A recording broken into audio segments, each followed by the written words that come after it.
പ്രിയപ്പെട്ടവരെ, ഇലക്ഷൻ വരാൻ പോകും. കേരള നിയമസഭയിലേക്ക് വിവിധ രാഷ്ട്രീയ കക്ഷികൾ മത്സരിക്കുന്നുണ്ട്. സ്വതന്ത്രന്മാർ മത്സരിക്കുന്നുണ്ടാവും. ചെറിയ ചെറിയ കക്ഷികൾ വേറെയും മത്സരിക്കുന്നുണ്ടാവും. ഈ സന്ദർഭത്തിൽ ധാരാളം പ്രചരണങ്ങൾ നടക്കും. പോസ്റ്റർ പതിച്ച്, ബാനർ കെട്ടി, ചുമരെഴുതി, അങ്ങനെ പലതരത്തിലുള്ള പ്രചരണങ്ങൾ നടക്കും. ഇതിൻ്റെ ഇടയിൽ കൊടികൾ കെട്ടൽ, അങ്ങനെ പലതും നടക്കും. ഇതിൻ്റെ ഇടയ്ക്ക് ചെറിയ ചെറിയ പ്രശ്നങ്ങൾ സ്റ്റാർട്ട് ചെയ്യും.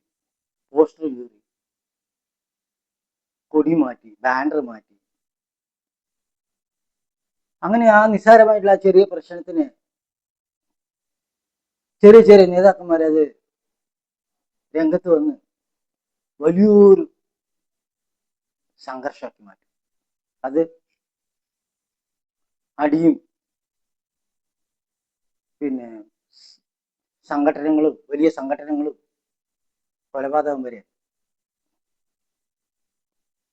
ഇതിൻ്റെ എല്ലാം ആവശ്യമുണ്ടോ എന്നുള്ളതാണ് ഇവിടെ നിന്ന് ചർച്ച ചെയ്യുന്നത്. ബഹുഭൂരിപക്ഷം പേര്, 99% പേരും ആർക്ക് വോട്ട് ചെയ്യണം എന്നുള്ളത് മനസ്സിൽ ഉറപ്പിച്ച ആൾക്കാരാണ്. പോസ്റ്റർ കണ്ടിട്ടോ, അല്ലെങ്കിൽ ബാനർ കണ്ടിട്ടോ, നോട്ടീസ് കണ്ടിട്ടോ വോട്ട് മാറി ചെയ്യുന്നവർ വളരെ റയറായി, വളരെ അപൂർവമായി. ഒരു പോസ്റ്റർ കീറിയത് കൊണ്ടോ, അല്ലെങ്കിൽ ഒരു ബാനർ കീറിയത് കൊണ്ടോ, അല്ലെങ്കിൽ കുറച്ച് വലിച്ചു കെട്ടിയത് കൊണ്ടോ, ഇതെല്ലാം ലോകം മുഴുവൻ വലിച്ചു കെട്ടിയത് കൊണ്ടോ ഒരാൾ പോലും അവർ തീരുമാനം മാറ്റിയില്ല. പോസ്റ്റർ കണ്ടിട്ട്, ബാനർ കണ്ടിട്ട്, നോട്ടീസ് കണ്ടിട്ട് അങ്ങനെയൊക്കെ വോട്ട് ചെയ്യുന്നവർ വളരെ റയറാണ് കേരളത്തിൽ. അതുകൊണ്ട് കുറെ പോസ്റ്ററുകൾ കീറിയത് കൊണ്ടോ, മറ്റേ കൊടിയെ മാറ്റിയത് കൊണ്ടോ, അല്ലെ ചുമരെഴുത്ത് മാറ്റിയത് കൊണ്ടോ ഒരു പ്രശ്നമില്ല. ഇതിന്റെ പേരിൽ ഈ ഇന്നലെ പെയ്ത മഴയ്ക്ക് ഇന്ന് മുളച്ച തകരാറിന് കുറെ ചെറിയ ചെറിയ നേതാക്കന്മാർ വന്ന് അതിനെ നേരിടാൻ വേണ്ടി തയ്യാറാണ്. അങ്ങനെ അത് വലിയ സംഘടനത്തിലെത്തി പല ആൾക്കാരുടെയും മക്കൾ നഷ്ടപ്പെടും, അല്ലെങ്കിൽ പല ആൾക്കാരുടെയും ഭർത്താവ് നഷ്ടപ്പെടും, പല കുട്ടികളുടെ അച്ഛന്മാർ നഷ്ടപ്പെടും. അവരുടെ ജീവിതം ദുരിതമായി മാറും. ആ കുടുംബത്തിന്റെ ഈ ചെയ്ത ആള് ശപിക്കപ്പെട്ട ജീവിതമായി മാറും.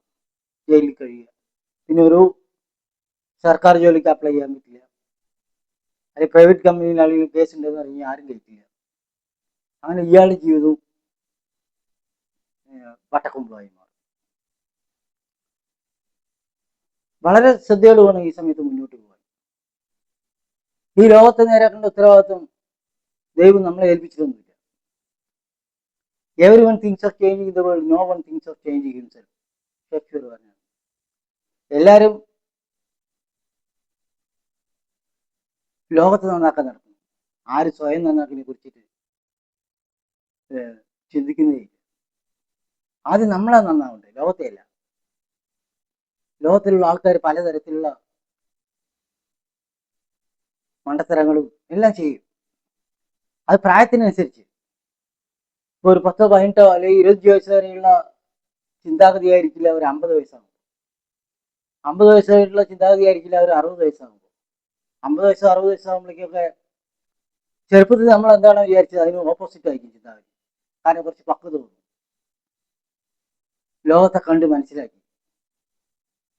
ഇല്ലേ, എല്ലാ മനുഷ്യരും കാപട്യത്തോടെ പെരുമാറുന്നു എന്നുള്ള മനുവിന്റെ വചനം ഒരു 50 വയസ്സാകുമ്പോഴേക്കൊക്കെ അവർക്ക് റിയലൈസ് ചെയ്യാൻ പറ്റിയിട്ടുണ്ടാവും, മനസ്സിലാക്കാൻ പറ്റിയിട്ടുണ്ടാവും.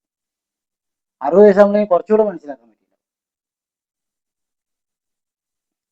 അപ്പോ ഉദരനിമിത്തം ബഹുകൃത വേഷം, പല വേഷങ്ങൾ ആൾക്കാർ ഇങ്ങനെ കെട്ടി നടക്കണം. ഉദരനിമിത്തം, വയർ നിമിത്തം. അപ്പോ അങ്ങനെയുള്ള ആൾക്കാരുടെ വയറിന്റെ സംരക്ഷണത്തിന് വേണ്ടി നമ്മുടെ ജീവിതത്തെ ബലിയാടാക്കരുത്. വേറൊരു ജീവിതത്തെയും വേറെ കുടുംബത്തിനെയും ബലിയാടാക്കരുത്. വളരെ പിന്നെ വളരെ കണ്ണിങ് ബുദ്ധിപരമായി നമ്മൾ മുന്നോട്ട് പോകണം. സംഘർഷം വരുമ്പോൾ അതിലൊന്നും ഏർപ്പെടാതെ വളരെ ബുദ്ധിപരമായിട്ട് അതിന് പിന്മാറി മറ്റുള്ളവരുടെ കഞ്ഞിയിൽ പുഴു വാരിയിടാതെ ശ്രദ്ധയോടെ മുന്നോട്ട് പോകും.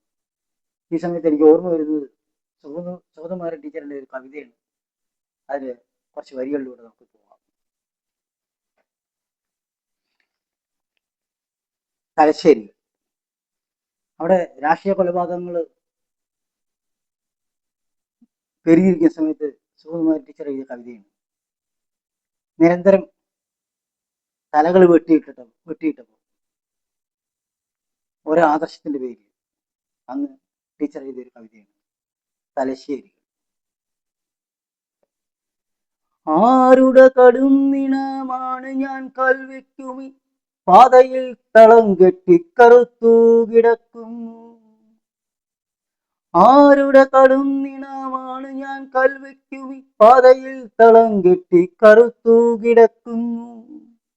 ആരുടെ വഹിച്ചര പ്രാണനാണിത് ചെളിച്ചോരയിൽ കഴുത്തട്ടു കൈനീട്ടി കിടക്കുന്നു. ഏതരമ്മ തന്നുയിർ പിളർക്കും വിളിയാണ് ലോകങ്ങൾ നടുങ്ങുമാറലച്ചു വിടയുന്നു. ഏതൊരു പ്രണയിനിയാണിതു ചിറകറ്റ് കാതരം വെറും മണ്ണിൽ മയങ്ങിക്കിടക്കുന്നു. ഏതൊരു കിടാവാണിതരണ്ട് ചൂളിച്ചുരുണ്ടാതുരം കൊള്ളും ചോദ്യചിഹ്നമായുരുകുന്നു. ആരുടേതാണി ജനം തിളങ്ങും വാർന്നെറ്റിമേൽ ആകവേ ചുരുൾമുടി ചിതറും യുവജനം. ഏതു ഗേഹത്തിൻ വിളക്കാണിത് കൺകാണാത്തൊരേതു വാർദ്ധകത്തിന്റെ താങ്ങാണ് പറയുവിൻ. ആരെനിക്കോതിത്തരും കാരണമിതിന്നാരൻ ഹതൻ ആരുവാൻ കൊലയാളി ആരുവാൻ ഹതൻ. വീണതാരിന്ന് കോൺഗ്രസ് മാർക്സിസ്റ്റ് RSS ആരായാലും ചോരയിൽ കിടപ്പോനെ മകനെന്നല്ലേ നിന്റെ പേര്, നിൻ രാജ്യം നിന്നെ കുറിച്ച് കരയുന്നു. ഈ മരിച്ചു വീഴുന്ന അല്ലെങ്കിൽ പരിക്കേറ്റ് വീഴുന്ന ആൾക്കാര് ഏതെങ്കിലും കുട്ടികളുടെ അച്ഛനായിരിക്കും, അല്ലെങ്കിൽ ഏതെങ്കിലും ഒരു സഹോദരിയുടെ ഭർത്താവായിരിക്കും, അല്ലെങ്കിൽ ഏതെങ്കിലും അച്ഛൻ്റെയും അമ്മയുടെയും മകനായിരിക്കും, ആ കുടുംബത്തിന്റെ അത്താണിയായിരിക്കും. അവരുടെ മേലെയാണ് നിങ്ങൾ കൈ. എന്നിട്ട് നിങ്ങൾക്ക് നേരാവാന്ന് വിചാരിക്കുന്നുണ്ടെങ്കിൽ അത് മലർപ്പൊടിക്കാരന്റെ സ്വപ്നം മാത്രമായി, ജീവിതം ശപിക്കപ്പെട്ടതായി മാറും. വളരെ ശ്രദ്ധയോടെ മുന്നോട്ട് പോകണം. നമ്മളെ ജീവിതം തന്നെ ഇതുപോലെ നിസ്സാരോ.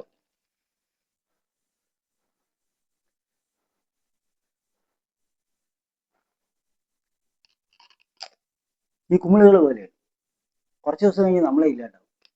അതിൻ്റെ ഇടയിൽ ആരുടെയെല്ലാം വാക്ക് കേട്ടിട്ട് അക്രമ പ്രവർത്തനങ്ങൾ ഏർപ്പെടരുതെന്ന് അഭ്യർത്ഥിക്കുകയാണ്. ഈ വീഡിയോ പ്രയോജനകരമാണെങ്കിൽ എല്ലാവരും സബ്സ്ക്രൈബ് ചെയ്യണമെന്ന് അപേക്ഷിക്കുന്നു. Thank you very much for watching this video. Thank you.